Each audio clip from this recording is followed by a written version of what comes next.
തിരുവനന്തപുരം നെയ്യാറ്റിൻകരയിൽ സ്വകാര്യ കെയർ ഹോമിൽ 10 വയസ്സുകാരന് കോളറ സ്ഥിരീകരിച്ചു. ഹോസ്റ്റലിലെ 12 പേർ രോഗലക്ഷണങ്ങളോടെ ചികിത്സയിലാണ്. നെയ്യാറ്റിൻകര കാരുണ്യ ഭിന്നശേഷി ഹോസ്റ്റലിലെ 26-കാരൻ മരിച്ചത് കോളറ ബാധിച്ചാണോ എന്നും സംശയമുണ്ട്. പ്രതിരോധ പ്രവർത്തനങ്ങൾ ഊർജിതമാക്കിയതായി ആരോഗ്യവകുപ്പ് അറിയിച്ചു.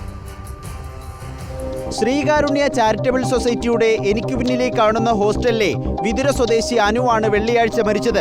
വയറിളക്കവും ഛർദിയുമായി ആശുപത്രിയിൽ പ്രവേശിപ്പിച്ചെങ്കിലും മരണം സംഭവിക്കുകയായിരുന്നു. അനുവിന്റെ മരണത്തിനു പിന്നാലെ ഹോസ്റ്റലിലെ കൂടുതൽ പേർക്ക് രോഗലക്ഷണങ്ങൾ ഉണ്ടായി.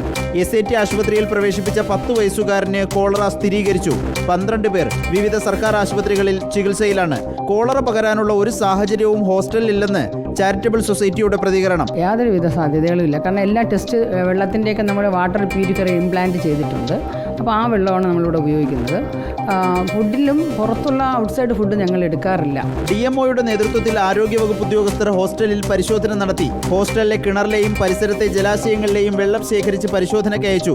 മരിച്ച അനുവിന് കോളറ ഉണ്ടായിരുന്നോ എന്ന് സ്ഥിരീകരിക്കാൻ ഇനി കഴിയില്ലെന്ന് DMO.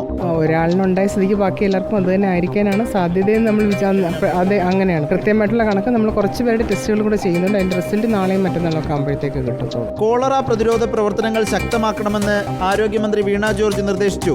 സംസ്ഥാനത്ത് ഈ വർഷം ഇതുവരെ 9 പേർക്ക് കോളറ സ്ഥിരീകരിച്ചിട്ടുണ്ട്. കോളറ ബാധിച്ച് സംസ്ഥാനത്ത് അവസാനമായി മരണം റിപ്പോർട്ട് ചെയ്തത് 2017-ലാണ്. റിപ്പോർട്ടർ, തിരുവനന്തപുരം.